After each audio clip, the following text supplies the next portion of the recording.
Step into the shadowy universe of Paranormal M, where every corner holds a secret and every tale sends shivers down your spine. Don't miss out on our gripping and haunting narratives. Hit that subscribe button and turn on notifications to stay up to date with our latest bone-chilling stories. My boss's son saw his dead grandfather. I worked at a junkyard when I was in my teens. My boss, Chris, and his family had owned and lived at the junkyard. That was since the 40s. It was his grandfather's and his father's before he took over in the late 80s. One Monday I came into work to find the shop locked and everyone was up at the house. I walked over and lit a cigarette and wasn't really paying attention to what they were talking about. I looked over to see his sister and wife were in tears and his son was crying. Now his son Josh was 7 or 8 at the time. He was a good kid, who I never saw get into any shit. Chris walked over and told me that they were staying shut down for the day, but that he'd still pay me for the day. I was like, cool, see you later. Got in my car and left. I was an arrogant teenager who only cared about myself and what was going on in my life. So if I could get paid for a day off, I was taking it. When I came into work the next day, though I felt horrible and apologized to Chris, and I asked if everything was okay. So here's the story Chris told me. Josh never knew his great-grandfather or grandfather. They were dead long before he was born. I never knew the story of how his great-grandfather or grandfather died, but I knew his grandfather had killed himself, but never knew how. Supposedly, Josh got up on Monday morning and walked into the kitchen while Chris's sister was picking up photo albums. Josh sat down at the kitchen table and started going through the albums. He looked at his mom and said, "Hey, I know this guy." Chris's wife sat down and laughed as there was no way Josh could know any of the people in the album. Now, Josh has never seen a picture, video, nothing of either of his grandfathers. He was pointing at his grandfather and saying, "Yeah, I do know him." His mom asked how. Josh said he floats in the tree outside his window sometimes. In the early 80s, Chris's dad hung himself in the elm tree that stood outside Josh's window. Completely messed with the family and the photo albums got put away. They hired a local psychic and had her over to look into what Josh said. Of course, all she said was she felt a very strong presence near the tree in Josh's room. They ended up cutting the tree down and moved Josh's room over to the other side of the house. I quit working there after summer and headed back to school. Never worked there again, and I don't know what ever happened to Josh.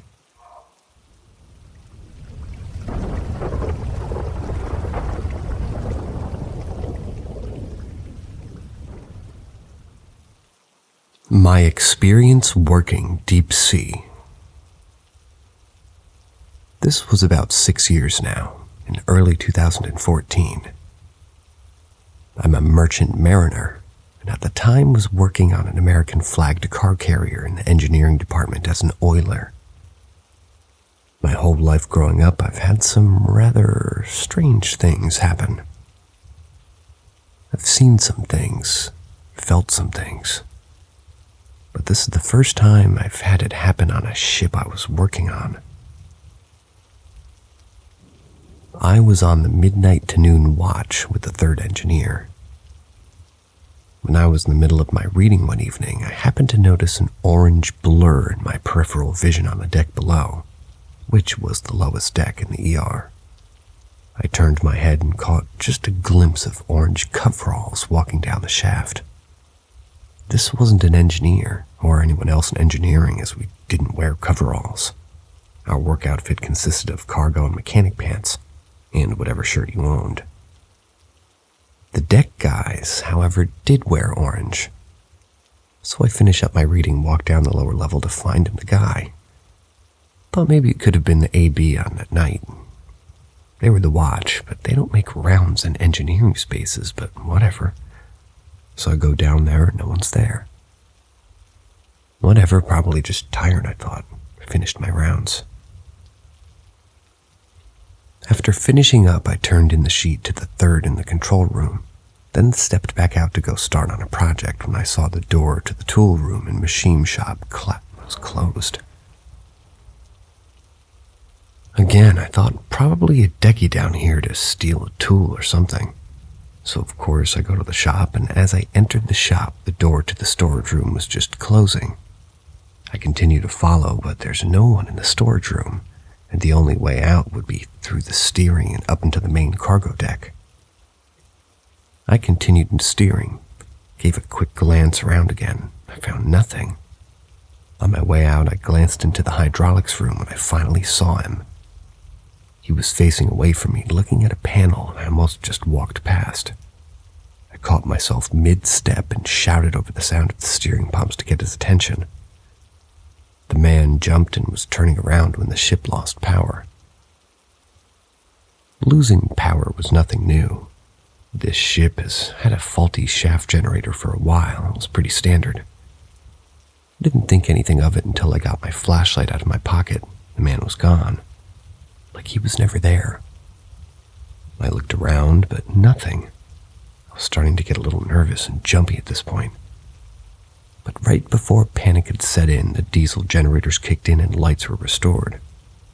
I returned to the control room to ask the third if Hideki had left the engine room, though he said no. Cut to a few days later, I'm talking with the boatswain's mate in the deck locker when I notice a picture hanging almost as if it were a memorial. I asked him about it. The bosun said that he'd been there for a while. The ship used to be Swedish flagged, and they had a death aboard back before it became U.S.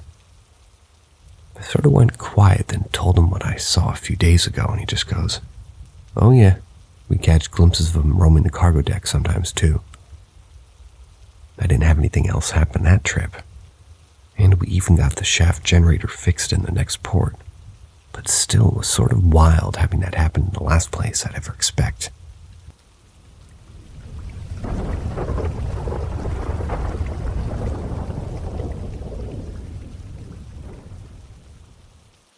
Three stories from my dad's house.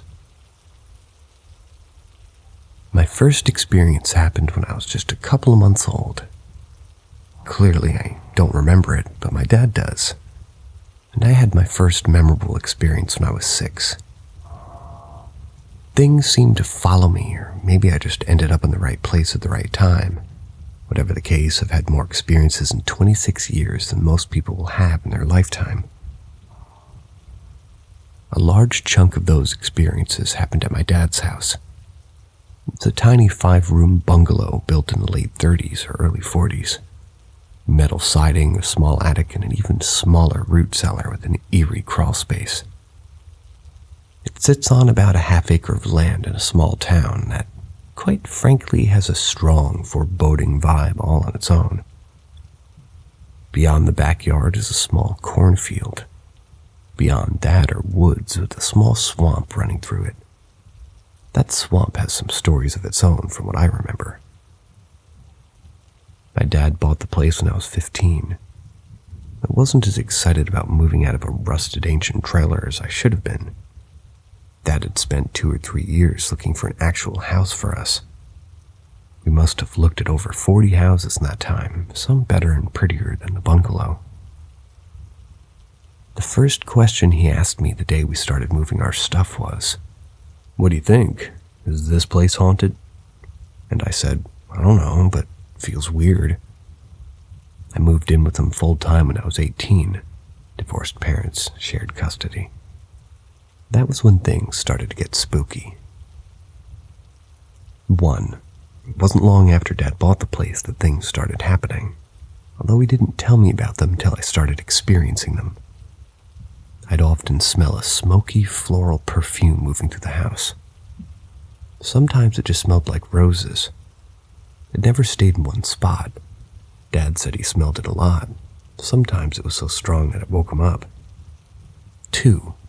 Footsteps. Lots of them. 3. Movement in the attic.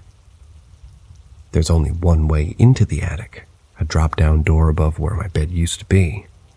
Some nights I'd hear them walking, stomping, and furniture being dragged up there. However, there is no proper floor up there. If you've ever watched National Lampoon's Christmas Vacation and remember the attic scene, you'll know what I'm talking about. 4. I used to want to be a singer, so I'd spent a lot of my time alone, which was most of the time, trying to build up my confidence and train my voice by singing loudly. One day I sang a song pretty damn well. When I finished, I heard hearty clapping coming from my bedroom. I just paused and said, "Thank you." Eventually, more advanced spooky things started happening. The first event I remember was in the middle of a beautiful bright day. I was folding laundry in my bedroom when I heard a large dog barking in the house. I went out to look, thinking one of my neighbor's pit bulls had gotten in. They had tried before because they think every house is theirs. Not logical now, but at the time, that was my only thought. When I got out there was no dog. Nothing was out of place except that the dryer was open. I always closed it because the open door blocked the back door too much. It was also hard to open and had to be slammed shut. The moment I saw the door was when the voices started. Male, female, young and old. They started as a collective whisper that came from every wall in the house and progressed to a mix of whispers, talking, yelling, screaming, and crying. The only place it didn't come from was my room, as I found out from running there and curling into a fetal position on my bed. I could hear them from behind my door, and soon it sounded like the voices had all congregated right there, trying to get to me, only to be stopped by a flimsy accordion door. I put my hands over my ears and cried. Eventually, I started praying and reciting Psalm 23. I wasn't even that religious at the time. After reciting the psalm, the voices stopped, and I went calm immediately before falling asleep for an hour or so. After I woke up, I went to my friend's house down the road. Her mother hates me to this day and thinks I'm a demon-possessed heathen. She didn't think too highly of the story I had, too. The second event involved the band. I've only seen it once. To get to the only bathroom, you had to go through my dad's bedroom. His bed is right beside the door, and he has pretty much, well, he has under-the-need storage drawers. One day I walked in there and saw that one of the drawers was half open. He never kept the drawers open, and as I walked past, a pale gray, long, emaciated arm shot through the drawer and tried to grab me with spindly fingers. I instinctively jumped over it and went to the bathroom like I'd seen nothing. Figured it was better not to let whatever that was know I was afraid. A couple of days later, I was telling my dad about the arm. I went into his room, which is next to the dining room, and tried to sort of recreate the event. Dad has a corner curio cabinet with a mirrored black in his room. I stood near the bed and looked over at the curio cabinet and saw a woman standing behind me. She was white, not Caucasian white, just pure snow white. Her skin, hair, eyes, even her dress, all one even tone. Her hair was up in an antique bun style, and her dress looked to be a plain-style dress from the late 1800s. While I tried not to let the hand even scare me, this woman drove me over the line. I screamed, started crying. This was my second or third time seeing a full-body apparition, but it was the first time I'd ever been so frightened by one. Dad came in, and obviously no one was there. Seeing her is what really started the worst of it. She would end up being a major player in all of this. Sometime between first meeting her and the most horrifying event involving her, I got a dog. Her name was Ferris, and she's my baby. She had a hard time adjusting, so I spent a lot of time at night with her by my side as I watched movies by myself. Dad worked long hours, was often in bed by 8, so I always closed the French doors between the living room and the dining room to keep the noise down. A few days after adopting Ferris, I noticed she would look over the doors and growl. I ignored it for a week or so, chalked it up to her adjusting. Then one night I looked over and really wish I hadn't. On the other side of the doors were hands pressed firmly against the lower panes of glass, and figures low to the ground, moving in a slithery, almost slimy way. Couldn't make out the detail, but somehow the images of decomposing bodies writhing in pain on the floor came to mind. Instead of freaking out, I turned up the TV volume and watched my movie, all the while glancing over at the figures behind the door. They never left the entire time. I'd see them a few times afterwards, but they eventually went away. Ferris always let me know, and, they were there. They also never left handprints. Then there was Quasimodo. I don't know who or what he was, but I only ever saw him in the reflection of a full wooden glass curio cabinet that my dad had sitting on top of the TV stand in the living room. He was mostly shadowy, although I could make out certain details like the cut and color of his hair, his hunched back, and twisted arms. The first time I saw him, I looked over at the curio cabinet as I walked through the room and saw him walking closely behind me. It made me jump, but I didn't feel afraid like the white woman did. He didn't stick around long. I wish he could have taken that bitch's place. There was a time when our sump pump malfunctioned and the root cellar flooded.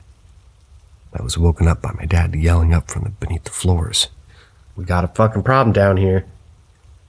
I was a bit pissed that he woke me up like that, as if he thought I had some broke appliance spidey senses that should have woken up hours ago just as the sump pump broke. I asked him later why he woke me up like that, and he said, "Woke you up? I heard you walking around upstairs before you even said anything." We both got a chill from that one. Now for the long story, the day of absolute hell. I hadn't slept well that night. I woke up around 4 a.m.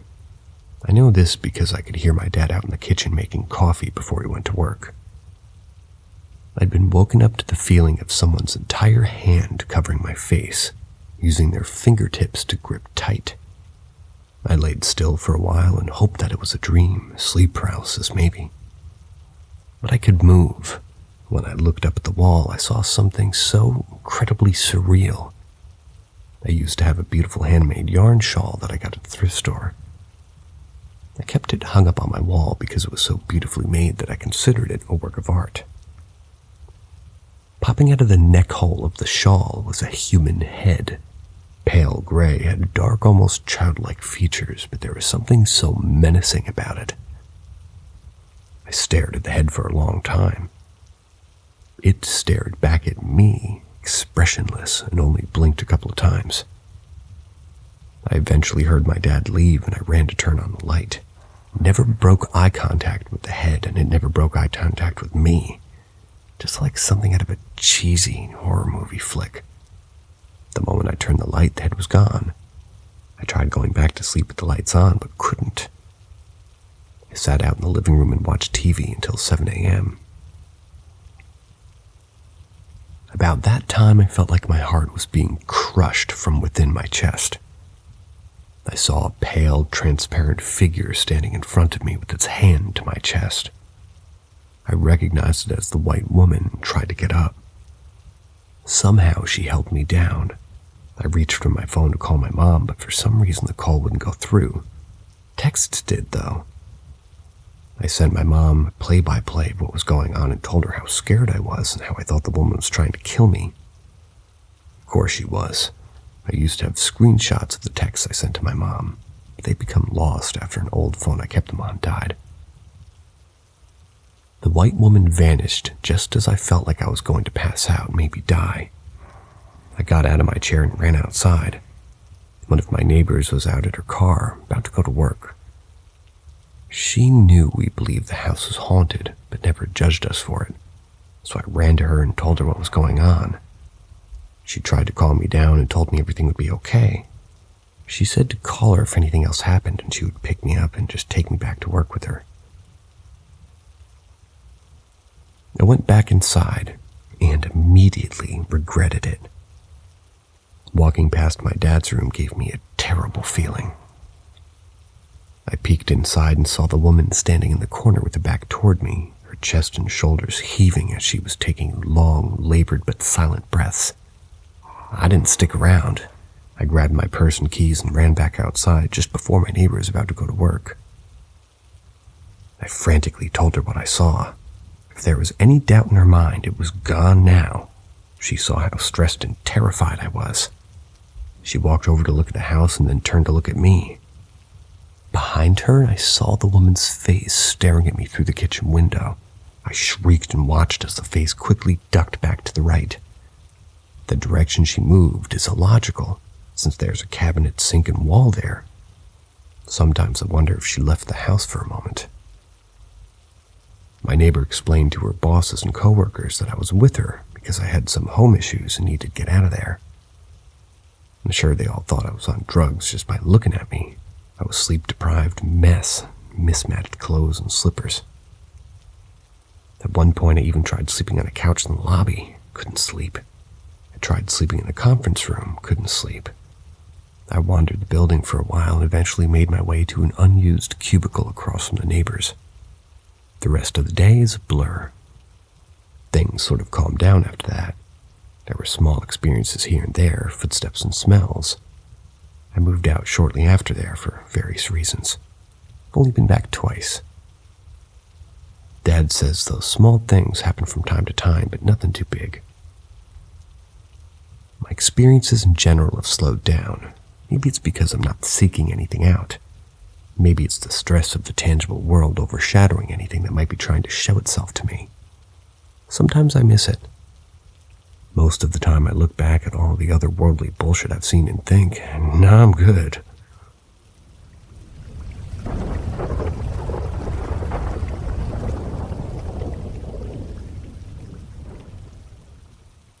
Never-ending highway. I've been wanting to write this down for a while, but every time I tried, I got really uncomfortable and caught up on all the what-ifs of the situation. I think this is attempt number 10. I was baptized May 20th, 2018 by my cousin who's a Methodist preacher. At the time, she was a preacher at a church outside Wildwood, New Jersey. Even though my mom and I don't live in New Jersey, we decided to join the church anyways, since it was only a couple hours of drive. With me, my mom, and my dad, the ride up there was fine. Took the same route we always take. I can't tell you highway names or numbers or even town names because I've always been bad at remembering stuff like that. The ride back is what really messed us up. We got onto a stretch of highway that we'd been on numerous times before. My mom knows the way to and from Wildwood by heart, but always has Google Maps up on her phone as backup, just in case. As we went along, things got weird. It wasn't something I could put my finger on right off the bat, but there was this really intense feeling of unease in the environment around us. Eventually, I realized how quiet it was. My dad talked from time to time, but when he was silent, the whole world was silent. Even the car's engine was eerily silent. After a while, I realized that the highway and the trees around us stopped looking normal. The highway itself was just a straight road for miles and miles ahead of us. No signs, no bends, no curves, no exits, no place to make a U-turn, no buildings off in the distance. The sky and the trees looked gray. Not a rainy day kind of gray, just a nearly colorless gray.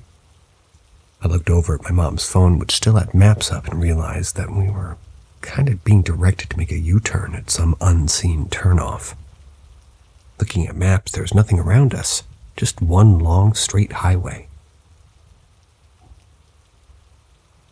The last thing I realized was the lack of other cars. For the past 15 minutes or so, there hadn't been a single car on this desolate, pin-straight highway. Just as I noticed that, Mom and Dad both realized that something was wrong. Mom said she must have missed the exit. Dad said he hadn't seen a single exit for the longest time. I mentioned how annoying robot chick from Maps hadn't spoken a word in forever. That's what really set the tone for my mom, since that robot voice was something of a running joke with us. We sat in a very uncomfortable silence for a few more minutes until finally we saw a car, then another and another. Signs started reappearing and we found a place to turn around and eventually found our exit. Even the color came back to the world around us. I've tried talking about this with my parents a few times since it happened. My mom never adds anything to the conversation. Sometimes it seems like she's highly disturbed. My dad and I talked about it once, which made him uncomfortable. Now he just changes the conversation to something else when I do try. I've come to the conclusion that, well, us realizing that something was wrong is what snapped us back into our reality. If we hadn't, how long would we have been on that highway? Would it have gone on forever, with us blissfully oblivious to the surreal world that we somehow slipped into? My biggest fear is that there was something at the end of that highway, and if we had made it to the end, there would have been no coming back. Rereading what I just wrote, I realized that there's no real way to capture the eeriness and dread that we felt in writing. I guess the best thing to compare this to is the sudden silence that people associated with the missing 411 talk about. If anybody has any similar experience or has heard of one, please let me know. Still very disturbed by what happened. It's been over a year since we went back to New Jersey, and I know we're due for another trip very soon with the family reunion on the way. I'm afraid of it happening again.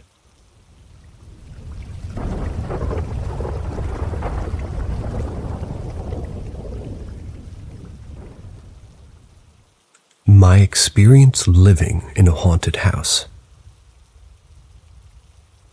A few years ago, I lived in a haunted house. I've always been fascinated by the paranormal, and living in this house somewhat solidified my belief that ghosts and spirits are real.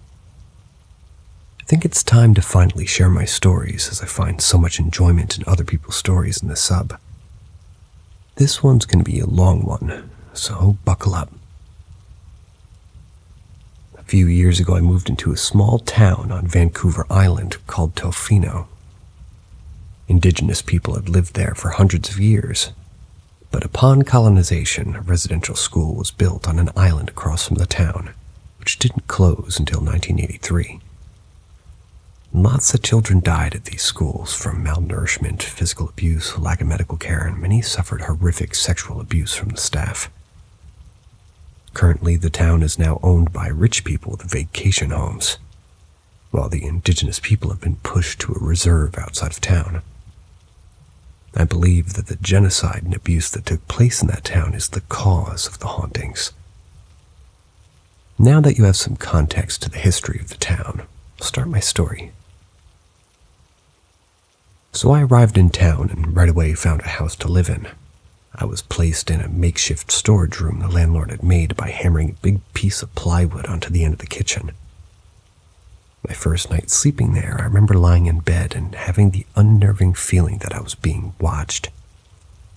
I felt the need to sleep facing the wall, because it felt like something was looking at me from the doorway. Chalked it up to anxiety from moving to a new town. I didn't think much of it, really. Immediately after moving in, things began to get weird. The first paranormal experience I had living there was about 1 week after I moved in. My roommate had a friend who was visiting from out of town and sleeping on her couch. In the middle of the night, I'm going to say at like 2 or 3 a.m., I began hearing a knocking and tapping from somewhere in the house.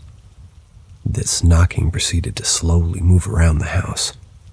I again didn't think much of it and chalked it up to being mice in the wall or some kind of animal. The next morning, my roommate's friend who was sleeping on the couch approached me, asked me if I had heard a tapping sound overnight. She told me that she had heard the beginning of one of my roommate's room. or rather heard the beginning of one in my roommate's room. I was getting annoyed because she didn't understand why he was banging on the wall. She said she distinctly heard the knocking sound move out of the room and into the bathroom. At this point, she went to confront my roommate because she was annoyed and wanted to go to bed. She approached the bathroom door and could hear the knocking extremely loudly from inside. She knocked on the door and said, "Phil?" And the banging immediately stopped. She waited for a minute for him to reply, and after hearing nothing, opened the bathroom door to find it empty. She actually ended up staying up the entire next night because she was so freaked out. Left a day early. I asked my roommate about it after a friend left. She proceeded to let me know that almost every single guest she had ever had sleep over has asked her the next day if the house is haunted, due to some weird experience they've had while staying with us. Over the 4 months that I've lived there, the knocking happened frequently. The most unnerving experience I had with the knocking was one night the knocking came into my room. It proceeded to move around my room and eventually came right next to my head. It was one of the creepiest things I've ever experienced. I just pretended to be asleep because I didn't want to let it know that I was scared of it. I still have no rational explanation for what could make this sound, especially because it would move around the house from room to room. Another experience I had while living there was when I went to use the bathroom in the middle of the night. As I explained, my bedroom was at the end of the kitchen. I needed to go through the kitchen to get to the bathroom. This is gonna sound like some paranormal activity shit, but when I go back into the bedroom, about half the kitchen cabinets had all been opened in the span of a minute that I was peeing. I remember them being closed when I left my bedroom, and I didn't hear anybody, even though it's an extremely old, creaky house, come or go from the kitchen while I was in there. Again, I didn't want it to know that I was scared, so I pretended I didn't notice and went to bed. After I had lived there for 2 months, a childhood friend of mine came back from home in Tofino. She began dating and moved in. This was with my landlord, who lived in the master suite of our house. She told me that on multiple occasions during the night, the bathtub or sink in their en-suite bathroom would turn on full blast. The lights also turned on in the bathroom during the night. From what I remember, this is the extent of what she experienced, but I'll follow up sometime to ask. I guess the final experience I had living there was one way he decided to have a roommate meeting about the haunted house. During our meeting at the exact same time, 2 of the bedroom doors slammed shut. To be fair, a window was open in one of the rooms, but it seemed so weird that not one, but both doors slammed closed simultaneously during our only one meeting we ever had about the house being haunted.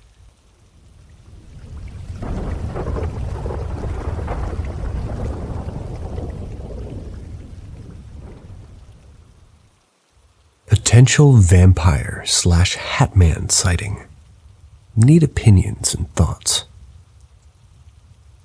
When I was younger, me and some of my friends would go out and hang out outside. And there's a little playground in my neighborhood where kids and teens in our age group would typically go hang out at. One day in winter, me and a few of my friends went to this playground. We were hanging out next to the playground on a slight hill, which was right in front of this walking trail that leads to other parts of the neighborhood from the playground. It was a very cold day. There was snow on the ground, which we were playing with. We were the only group of people near the playground at that time, until suddenly, we all noticed this man walking on the trail right in front of us. It was weird, because from where we were sitting, you could see both ends of the trail extend for over 300 yards. But this man almost seemed to appear completely out of nowhere. Me and the group I was with immediately noticed that and thought it was weird that we didn't notice him walking before. He was a few feet away from us as we were facing that direction before. We all stopped talking as this man slowly walked past us. He didn't even look at us or acknowledge us as he walked by, but there was something very off about him. I was picking this up and I was looking at him from a few feet away. was a very slender man. His skin was as pale as the snow on the ground, and almost had a mannequin-like facial structure. He was wearing a black fedora-type hat with a red ribbon through it and a matching black suit and tie with red lining on the inside. He was also wearing sunglasses, which I thought was particularly weird because the sun was being blocked by the overcast, and it was a gloomy-looking day. After he walked past us and his back was turned to us, we all turned to each other and kind of whispered what a weird-looking guy that was. And how it was weird that he wasn't freezing wearing just that outfit when it was below 30 degrees outside. But then as we were making fun of him, we turned back to get another glimpse of him on the trail, but he was gone. We only looked away for maybe 30 seconds. There's no possible way anybody could travel the path that fast, as he was only like 10 feet away from us as we turned to each other. Needless to say, this sort of creeped me and my friends out, because we all saw the same guy, and we all saw him seemingly vanish, so we left. This happened many years ago, but it's still something that bothers me in my head, because I just can't explain it. We weren't on drugs or drinking or anything, so it didn't make sense. We all saw him, so I'm not just a crazy person. I was curious about it randomly today and decided to Google it, and I was very surprised to find accounts of people retelling a similar event and claiming that it was the Hat Man. But I don't know, I think this might be different from the other people's events, as the person I saw didn't meet all of the same descriptions as what other people say online. But does anybody have any thoughts or ideas on an explanation for this?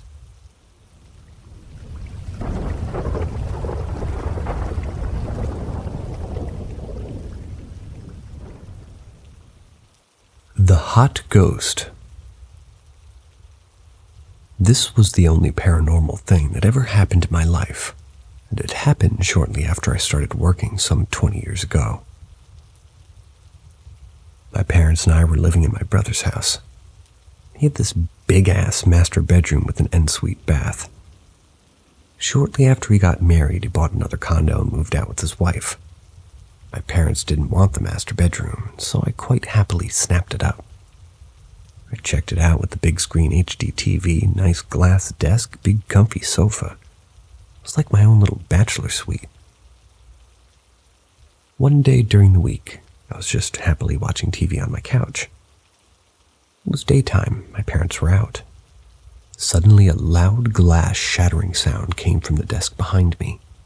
I instinctively jumped off my couch and turned around toward my desk to access the racket. My desk was made by IKEA. It was an L-shaped desk and was made up of 3 glass panels with a metal frame. The smallest of the 3 panels was missing, and apparently it had just exploded into tiny bits across the half of the bedroom floor. I have to stress, it didn't shatter. It exploded. My computer modem was the only thing sitting on the glass before, and now it's dangling by its power and phone cables over the desk frame. I touched it. It was barely lukewarm. Nothing could have explained why the glass exploded. I eventually dismissed it as a fluke. Maybe the tempered glass had a structural flaw from manufacturing, I told myself. After a few uneventful weeks, about a month later, I was home alone again. This time at night. I was on my sofa watching some movie. All the lights were off. The only light source was the flickering lights of the TV. Out of the blue, I heard a sound coming from the bathroom to my right. The bathroom door was slightly ajar. Couldn't make out the noise at first. The noise stopped. I shrugged it off and kept watching my movie. Less than a minute later, the noise came back, and this time I did recognize it. The hairdryer. My whole body froze. My brain attempted to rationalize it. It was the hairdryer. I usually set it down beside the sink. It was always plugged in, but this hairdryer had a mechanical sliding switch. There's no way in hell that it could just magically be turned on all by itself. This does not compute. With my petrified body, I continued staring blankly at my TV while trying to process it all. Maybe it'll shut off by itself again, I thought to myself. Maybe it's all in my head. but the sound never stopped. Chills started running down my spine. I muted the TV. The sound coming from the bathroom was deafening now. It was the only sound in the absolute silence of the house. I reluctantly turned my head toward the bathroom. All I could see was the door and the darkness that lies beyond the little crack. Fuck, thought to myself. Fuck. After what seemed to be an eternity, I mustered up enough courage to stand up and walked over to the bathroom door. I stood there, tried to strategize my next move. My body was in fight or flight mode. My body hair was standing on end, and I very much wanted to get the fuck out of there. There was really no two ways about it. I had to go in and turn off the hairdryer, or it could become a fire hazard. My arm felt as if it was weighted by a ton. Strength to lift it up, open the door with one finger while staying as far away as possible, getting ready to run. Run? Are you shitting me? Where to? Can you even run away from whatever lies within? I stood fast while the door swung wide open. I peeked into the dimly lit bathroom with the little light from the TV. Nothing there, but the sound of the hairdryer grew even louder now. I stepped in, turned on the light, and cautiously walked over to the counter, purposely averting my gaze from the mirror. It's always the mirror, I recalled from all the movies. The hairdryer was within arm's reach now. It was roaring aimlessly beside the sink. The vibration reverberated through the wooden frame of the countertop. The swirling warm air didn't help with the chill to my bone. Quickly picked it up and turned it off. The sliding switch was not in some half-on, half-off position. It was solidly on the on position. I looked around, but nothing was out of the ordinary. Nothing funny was in the mirror, neither. Trust me, I looked. I didn't want to, but I eventually did. Needless to say, I had all the lights turned on in the house until my parents came home that night. Never told them what happened. A week went by. I was again sitting on a couch. Something seemed off. Colors of everything faded and details blurred. Looked like my room, but not my room. My couch, yet not mine. I looked to my right, and there it was. A girl with a stranger's face in her late teens, wearing her white sleeping gown, standing in front of the bathroom door. There was no words. She only gave me a little innocent smile as if she was announcing, "Yep, it was I in the room, and I'm here just to say hello." Yet I felt no fear, no evil vibe. All I felt was a sense of peace and calm, perhaps even a dash of bashfulness. "Wow, actually you look quite hot for being a ghost," I said to the ghost girl, not sure what got into me. She gave me a weird stare for my inappropriate comment and didn't utter a word.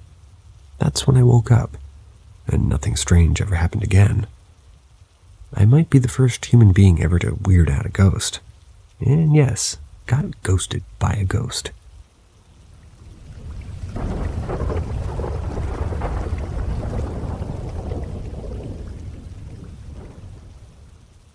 The Double. This happened years ago when I was still in high school. My cousin and I lived close to each other. Our houses were only 2 blocks apart. We spent most of our time together. We were the same age and we went to the same school. A lot of the times I would stay the night at their place, or she would at ours. To give you a better perspective, my bed was located exactly in front of the door to my room. When you walk in, the first thing you would see would be my bed. And whenever she stayed over, either we would share the bed or I would sleep on the bed and she would sleep on the floor. This one particular night, we decided to watch a movie. And because there wasn't enough space for the laptop and our snacks and the blankets and everything, we both put the blankets and everything on the floor next to my bed. It had more space. The movie wasn't that entertaining, and at the middle of it, I slowly fell asleep. I don't know how much time had passed, but sometime in the middle of the night, I woke up. Keep in mind, when I wake up for at least 5 minutes, I have no clue what's going on around me. I open my eyes, and the first thing I see is a figure. Not a brave person or anything, but in that moment, I didn't think it was anything or anyone dangerous. I try to see better in the dark, but it's quite a bit difficult, so I sit up. The figure was standing in the door frame. It looked like it was kind of leaning toward one side of the frame. When I flash my phone towards it, I see that it's actually my cousin. I asked her why she was up. She didn't say anything, just kept standing there, leaning on the door frame. One thing looking really wrong was that she was looking really sad and frustrated. I don't know how to explain the look on the face other than looking sad and hurt while leaning on the door frame. She wasn't answering me, and I had no idea what the hell was going on and what she was doing standing there in the middle of the night. Maybe something bad had happened to her. Keep in mind, this took about 10 seconds before I started to get up to see why she was standing there not answering me. Gecko. I put my hand down to get up, and I immediately knew that this was wrong. Put my hand down on someone, look down and see that it's my cousin sleeping next to me. Deep asleep, not having a clue what was going on. That's when I freaked out. You'd think in that moment you would immediately look up to see what the heck you saw was, but I was so scared I would rather not look up and see. I was practically shaking, too scared. When I did finally look up, which was probably less than 8 seconds later, there was absolutely no one there at the door frame. I talked about this to someone I knew that had paranormal knowledge. He told me that humans have doubles. They look exactly like us, so much that you wouldn't be able to tell they're not who you think they are.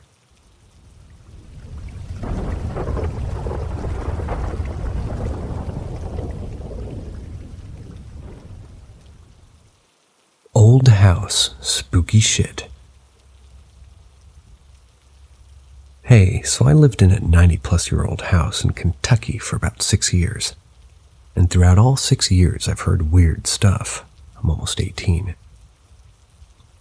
Now, something you should know about me is that I'm skeptical of the paranormal. But I have the philosophy, if I don't fuck with it, it won't fuck with me. There's no reason we can't be in the same house and leave each other alone. The first thing I heard that really got my attention was 4 years ago. I was sitting in my basement, which is a repurposed cellar, playing video games on my laptop. I didn't have the sound on, and in the middle of the game, I both feel and hear someone whisper to my left ear. I bolted up the stairs as fast as I could and later wrote it off as the plumbing making weird noises. I had heard stuff before this, but that was back in middle school, so I didn't see that as being credible. Recently, maybe a month ago at the start of quarantine, my family was in the extension on the back of the house, which is a 2-story tall room with a bunch of windows.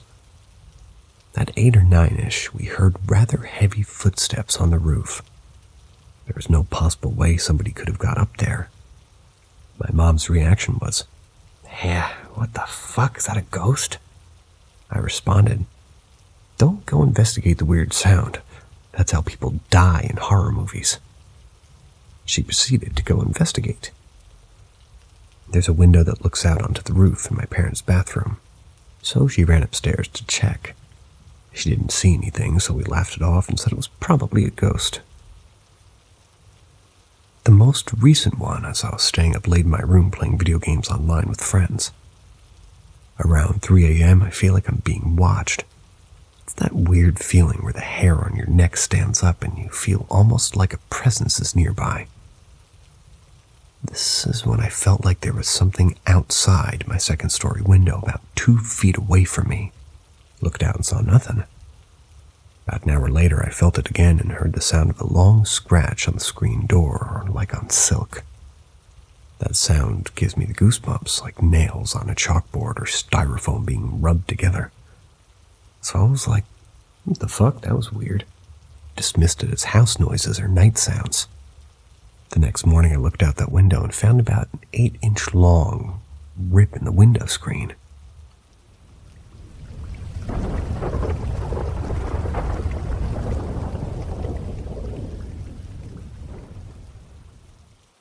My weird experience. Back in 2011, my granddad passed away in my nan's home. A week before he passed away, he wanted a new mobile phone that he saw in Years magazine. So my Nan ordered it for him. It arrived on the day he passed away. Obviously, my granddad wasn't alive anymore to use his new mobile phone, so Nan decided to use it as she couldn't return it. But she said she needed a new phone anyway. It was a very weird-looking phone. There was a lot more room for the keypad than the actual screen, so you couldn't really use it for texting. So she only used it for calls. Back then, she didn't even know how to text on a keypad phone. So she added known mobile number contacts like my mom, brother, and family. About 2 days after my granddad passed away, we were talking about the memories from when he was alive and how much we love and miss him. Then the phone received a text. We all went quiet and then checked the phone. It was a weird number and there was just a blank text. We thought it was coincidence that the phone went off whilst we were talking about my granddad. But this didn't just happen once. It happened again and again whenever we spoke about him. It was from the same number with just a blank message. I believe it was my granddad showing signs that he was still there and wanting us to know that he'll never leave. It freaked me out, but still gave me comfort. I then experienced something else that was spooky. My Nan has a china cabinet she still owns from 20 plus years ago, and it has a built-in mirror inside it. I was brushing my hair in the mirror, and behind me, I saw my granddad sitting in the chair that he passed away in, just smiling at me. I was pretty young, so obviously froze and got really freaked out to the point that I ran to my mom and Nan crying. They didn't believe me at first, but now they know that I wouldn't make something up I haven't mentioned for years since it happened. I still mention it to this day. We kept receiving texts for 3 years after my granddad passed, and bearing all this in mind, it only happened whenever we spoke about him, until my Nan decided to get a new phone and SIM card. She switched the phone off and kept it in its drawer ever since. The text tone always gave me some feeling of comfort, but still makes me shiver a bit. Many years later, I found out that it was a very famous EDM song called Children by Robert Miles. Whenever I hear the song, it always brings back memories and gives me some sort of comfort, yet a spooky feeling. I found the phone today. It's currently charging, but I think he's moved on. We haven't received a sign ever since.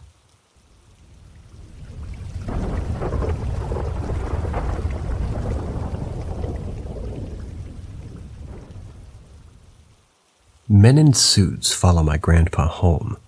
Old family story. My mom told me this story about my great-grandfather when I was younger. I often tell it around campfires now that I'm older. Hope you enjoy.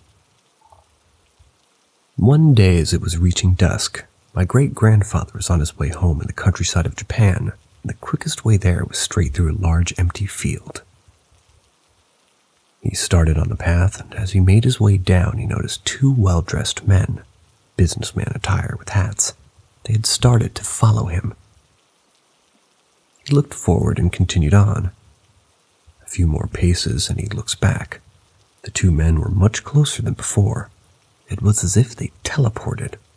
There was no way that they could have gotten that close that fast at the pace they were walking. My grandfather sped up his pace before checking behind him again. The 2 businessmen had closed a huge amount of distance again and were nearly directly behind my grandfather. At that point, he could hear their footsteps closing in when out of nowhere a dog appears. My grandfather looked back for the 2 businessmen who were at that point should have been right on top of him, but they had vanished. They looked around for any sight of them, but the field was completely empty with no place for them up to have disappeared to. He looked down to the dog and felt that the men's spirits disappeared due to his presence. He continued the rest of the way home with the dog never straying by his side. As my grandpa walked through the door of his house, he told my great-grandma to get a saucer of milk for the dog waiting outside. She grabbed the milk, but in the time it took her to do so, the dog vanished just like the 2 men. My family's convinced that the dog was a spirit who protected my grandfather from whoever or whatever those two men were.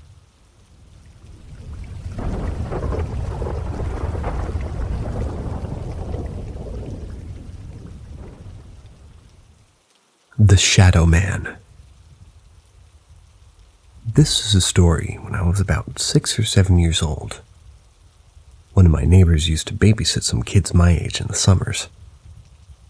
Since they were about my age, and the only boys on my street, I would always go over to see them. My neighbor's house is on the right at the edge of a small forested area.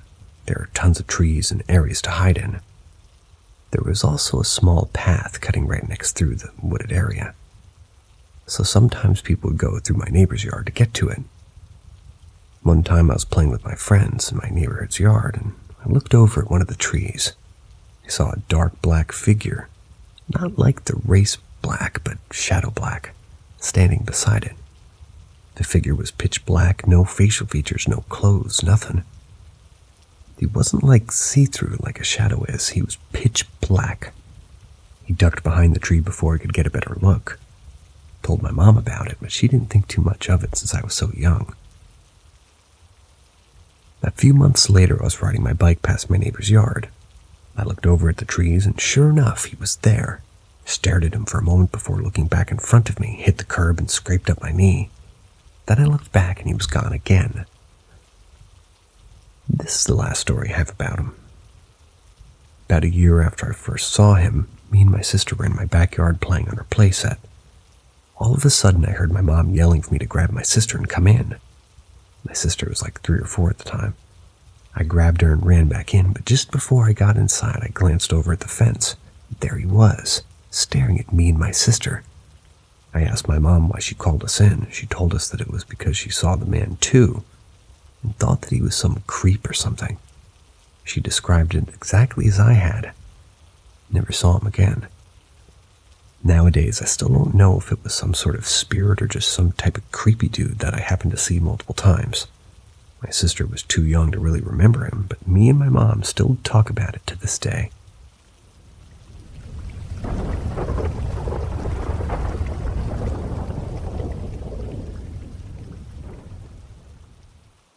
Family curse and advice. Our family has always been sensitive to the paranormal. When my mom was young, she was tormented by a force that would slam doors, turn off lights, and once even slapped her cheek. For my case, I've had instances of seeing shadow figures, being grabbed and pushed through a doorway. But my youngest sister had the worst instance. When she was 5, she got locked in her bedroom, which is weird because the doors have no way of locking, either with a key or those pressure turn handles. She screamed for us to help, and we couldn't open the door. Finally, my dad broke the door open to find her crying in the fetal position under the bed. When we asked what happened, she refused to tell us. She refuses to sleep in pitch black and is very skittish around dark places in general. That was 7 years ago, and we still have strange occurrences happening. Doesn't matter whether we're in our house or away in a hotel, we always have unexplainable experiences that are terrifying. My family is devoutly Christian. We go to church every Sunday and are pretty involved in personal spiritual growth. We've done everything to try and stop these paranormal activities happening. We've had pastors pray over the house, burning sage, prayed as a family to stop. It even had a Catholic priest perform an exorcism on the house. Nothing works. This isn't just my family's problem, though. All the way back to my great-grandmother, there have been strong supernatural occurrences. Even 3 generations back, they couldn't get rid of whatever demon haunts our bloodline. The final straw happened last week. My youngest sister stayed home alone while the rest of the family went to an activity. She was staying in her room on the 2nd story. Suddenly, she heard heavy footsteps above her in the attic. She got scared but didn't panic as this happened semi-frequently. The footsteps stopped, and then she heard a man's voice yell her name. She stayed in her room and just ignored it. The voice yelled again but was outside her door. She just assumed it was my dad and ripped the door open to see what was up. She didn't see anything but felt a hand grab her shoulder. Because we've been dealing with this, we usually handle these extreme cases with a few biblical phrases. She held out her crucifix and yelled, "In the name of Jesus Christ, I command you to leave this house." That must have angered it, because she got 3 long fingernail-type scratches on her back. She freaked out and ran out of the house. My parents came home later and said that they felt cold and hateful when they went into her room.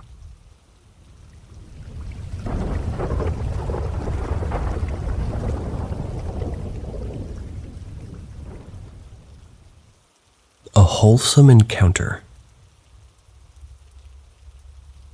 So a little bit of backstory first. My fiance, Jay, and I've gotten a kitten together, and we loved him with everything. We tragically lost him too young due to an accident. Please don't ask for details. I won't tell. It hurts to revisit. We were obviously very broken and distraught. We think he was still here. You would hear his little squeak, random little kind of sounds batted across the living room. You would just feel a presence. Recently we got another kitten.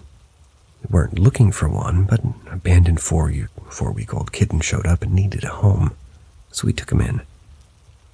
We stopped noticing anything unusual, other than maybe it would start acting like it was playing with someone, but nothing directly at us.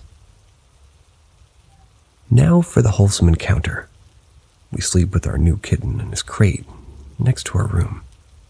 The other night we were both sound asleep, then I woke up to the feeling of a kitten walk over me, my pillow, and then toward the cubby in the headboard. So I reached for my flashlight to look for our kitten. Think, why did we let him out of his crate in the middle of the night? Then Jay said, "I lost him. Where is he?" I shined my flashlight everywhere. He wasn't on the bed. Then we checked the crate, and there he was, sleeping soundly, door closed. So back to sleep we went. The next morning I was telling Jay how weird it was that we both thought T was out of his crate and on the bed. I thought he let him out. He thought I let him out.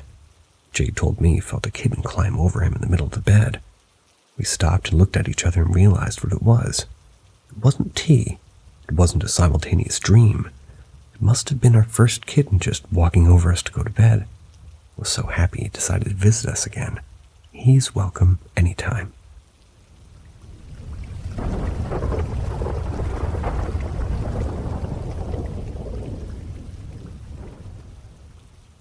I think I had a run-in with a dead loved one.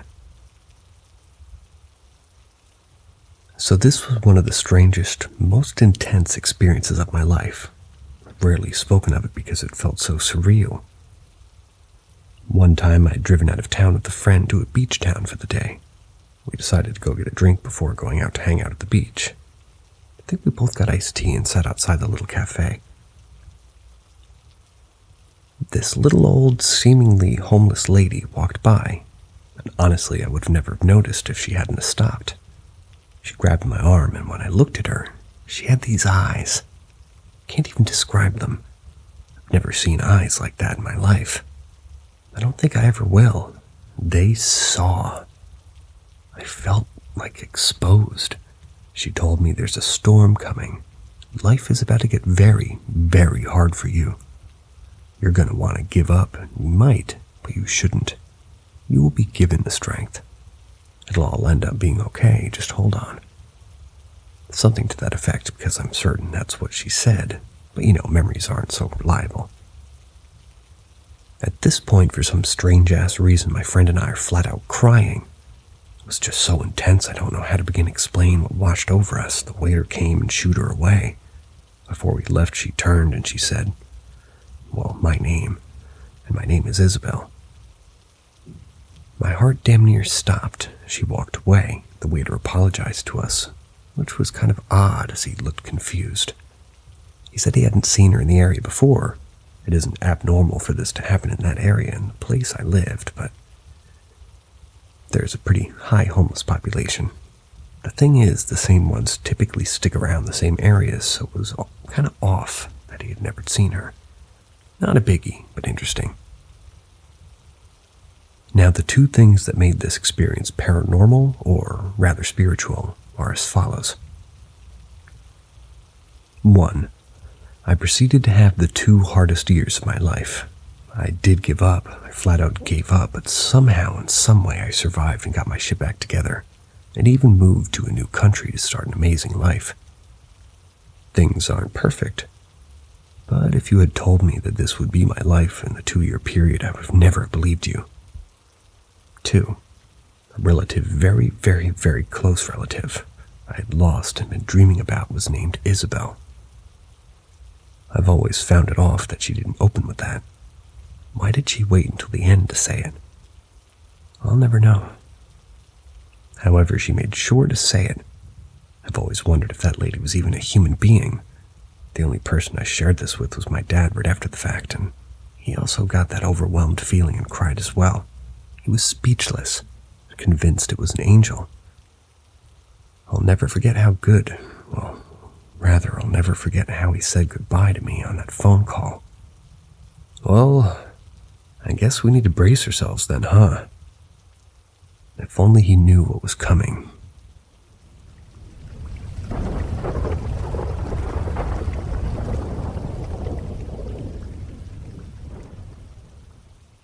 Home alone?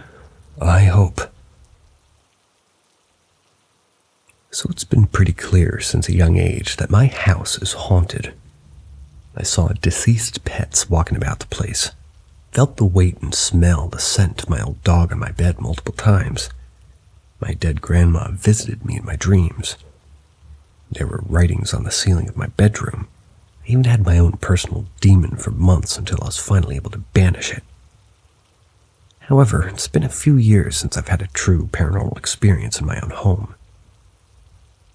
Recently, I've been seeing things out of the corners of my eyes, just black shapes moving quickly out of sight.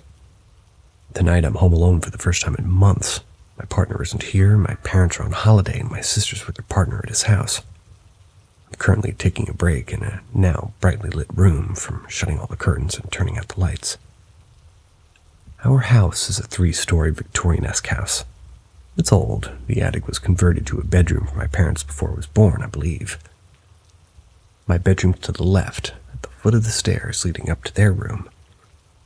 There's also a landing window at the foot of their stairs, just before they turn into the hallway. So I had the light on the foot of their stairs. I'm a coward, sue me. And I've shut the curtains and just turned to shut off the light when a black cat-sized shape darts up the stairs past me. I call both my cats' names, and I just hear a meow from my room, my cat, and my sister's cat ends up being at the foot of the stairs on the bottom floor of the house. I went upstairs with a flashlight and checked the room out. Nothing but a warm patch and a cat imprint at the foot of my parents' bed. So I'm thinking it's probably just my deceased cat coming for a visit, hopefully.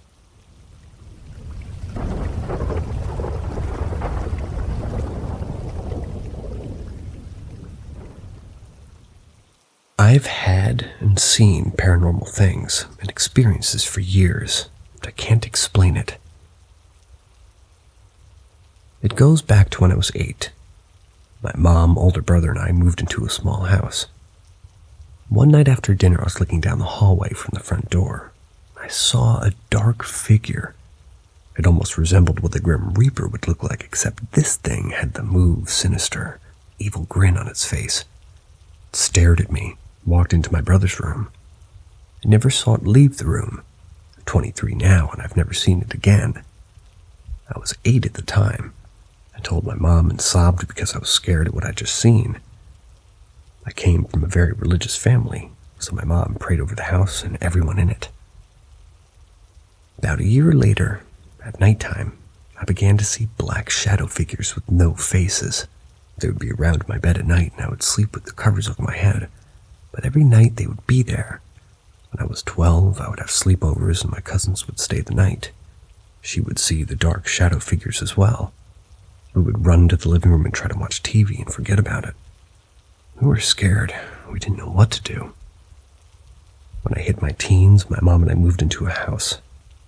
This house had an attic, and it was very large compared to the house that we had lived in before. Every night when I would lay in bed, I would hear what I can only describe as someone walking around the attic or knocking boxes around. We checked for rats and other things like raccoons many times, but we never found anything in the attic. But this sounded like someone stomping around the attic at night. Never found anything. One day after doing laundry, my mom hung up the clothes to dry in the laundry room since the dryer was broken at the time. The next day she went to check if the clothes were dry. A large clot of grape jelly was smeared all over one of the shirts. I didn't do it. My mom didn't do it. No one was in the house in general. We don't even know how to explain that one. Another incident was when my cousin came to stay the night and she heard a child crying in the hallway. She got up to check, and the crying kind of immediately stopped. She told me about it the next morning and I was freaked out. No one had been up crying. I could go on and on, but that'd be a lot to type out. I don't know how to explain any of this. My mom still lives in the second house and we still have paranormal activity going on in it. I can't explain it. I'm open to hearing your guys' input and thoughts. See ya.